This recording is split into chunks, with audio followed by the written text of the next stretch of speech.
اللہ کا جو دربار لگے گا اور اس میں فیصلہ ہوگا، وہ فیصلے کا دن ہے، وہ بدلے کا دن ہے، وہ کامیابی کے اعلان کا دن ہے۔ ساری انسانیت، سارے انبیاء کی مدد کرنے والے، ان کے اعوان اور انصار اور صحابہ اور علماء اور محدثین، سارے بادشاہ، ساری فوجیں، سارے سائنسدان، سارے صنعت کار، سارے بڑے بڑے زمیندار، سب انسان ہوں گے اور جنات ہوں گے اور فرشتے اور اللہ کا دربار۔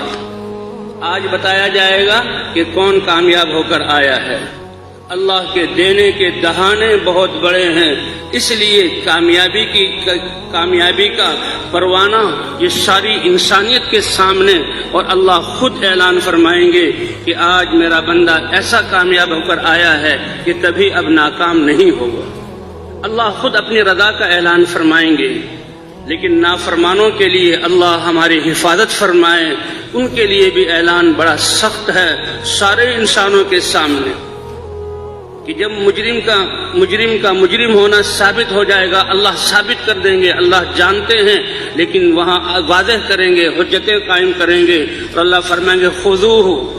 پکڑو اس کو، تو ساری کائنات اس کو پکڑنے کے لیے دوڑے گی، وہاں کوئی بچ نہیں سکتا۔ تو بھئی دنیا ہی میں ہے سنبھلنا، اپنے آپ کو بچانا، تو سب سے بڑی دولت ہدایت، اللہ کی معرفت کا نور، اللہ کی ذات کا یقین، یہ سب سے بڑا علم ہے اور سب سے بڑی دولت۔ حدیث پاک میں آتا ہے یؤتی بانعم اہل الارض من اہل النار، کہ جن لوگوں نے اپنی دنیا کی زندگی جو اللہ کی امانت تھی، اپنے دین پر اور اپنے راضی کرنے کے لیے دی تھی، دنیا کو حاصل کرنے میں لگائی ہوگی، تو ایسے انسانوں میں سے وہ انسان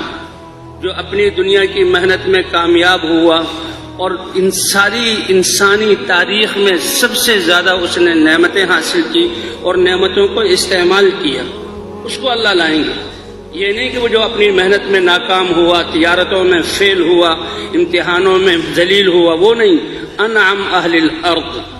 جس کو دنیا والے اپنی دنیا کے اعتبار سے بڑا کامیاب سمجھتے ہیں، اس کے برابر بھی انسانی تاریخ اور انسان کی جمعیت میں کوئی زیادہ برابر نعمتوں والا نہیں، سب سے زیادہ نعمتوں والا، اور سارے میدان محشر میں سب کے سامنے کھڑا کیا جائے گا۔ اللہ کی ذات ہے، سارے فرشتوں نے انسانوں کو گھیرا ہوا ہے، آج سارے انسان اور جنات سر جھکائے اللہ کے سامنے کھڑے ہوئے ہیں۔ اس کو جب دیکھیں گے تو دنیا والے کہیں گے کہ یہ دنیا کے اعتبار سے سب سے بڑا کامیاب انسان ہے، کون سی نعمت ہے جو اس نے حاصل نہیں کی؟ بادشاہت، مناصب اور وزارتیں اور دنیا کی نعمتیں اور صحت اور خوشیاں، اور جو دل میں چاہا وہ پورا ہوا، لیکن آخرت کا سرمایہ اس کے پاس نہیں ہے۔ اللہ جبرائیل علیہ السلام سے کہیں گے جبرائیل، اس میرے نافرمان بندے کو اٹھاؤ یہاں سے، اور وہ جہنم جو اس کا ٹھکانہ ہے اس کے شعلوں میں ایک غوطہ دے کر لاؤ۔ جبرائیل علیہ السلام اپنی رفتار سے چلیں گے اور جہنم میں غوطہ دے کر ٹھہرائیں گے نہیں، اس کو نکالیں گے اور پھر اسی جگہ لا کر کھڑا کر دیں گے۔ محشر والے دیکھ رہے ہیں یہ کیا ماجرا ہوا، اب سوال ہوگا اللہ کی طرف سے، اے میرے بندے، کیونکہ بندے تو ہم اللہ کے ہیں، کوئی نافرمان ہے، کوئی فرما بردار، اللہ اپنے فرما بردار بندوں میں سے ہمیں بنا لے۔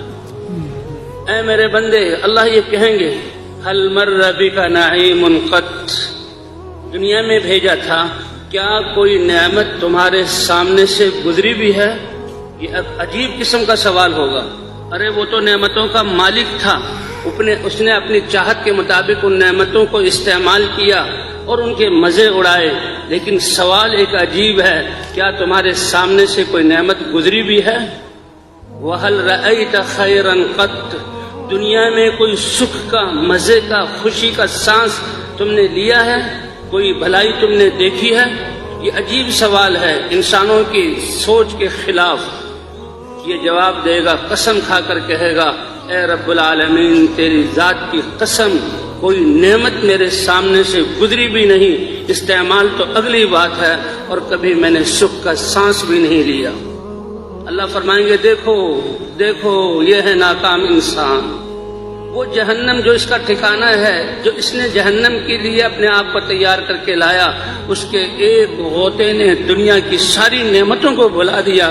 حتیٰ کہ اس کو یہ بھی اب احساس نہیں رہا کہ نعمتوں کا میں مالک رہا ہوں۔ یہ کہہ رہا کوئی نعمت گزری بھی نہیں۔ یہ ہے اس دنیا کی حقیقت کہ میری دی ہوئی زندگی اور لمحات اور نعمتوں کو یہ ضائع کر کے آیا ہے، اور اس کے بارے میں فیصلہ ہے کہ جس جہنم کے جھونکے نے اتنا اس کو عذاب دیا، ہمیشہ یہ اس جہنم میں رہے گا۔ اللہ ہماری حفاظت فرمائے۔ اس لیے اللہ نے فرمایا کل نفس ذائقۃ الموت، اے میرے بندو کون ہے جو موت سے بچ سکتا ہے؟ اگر موت سے بچنا ہوتا اور دنیا میں ہمیشہ رہنا ہوتا تو حضرت محمد صلی اللہ علیہ وسلم اس کے لائق تھے۔ جبرائیل علیہ السلام آئے، اے اللہ کے رسول عش ما شئت، آپ جتنا چاہیں زندہ رہ سکتے ہیں، اللہ سے دعا مانگیں، اللہ آپ کی دعا قبول کرے گا، لیکن ایک دن آپ نے بھی اس دنیا سے جانا ہے، کیونکہ دنیا کسی ایک عام انسان کے رہنے کی جگہ بھی نہیں ہے، آپ تو سید المرسلین ہیں۔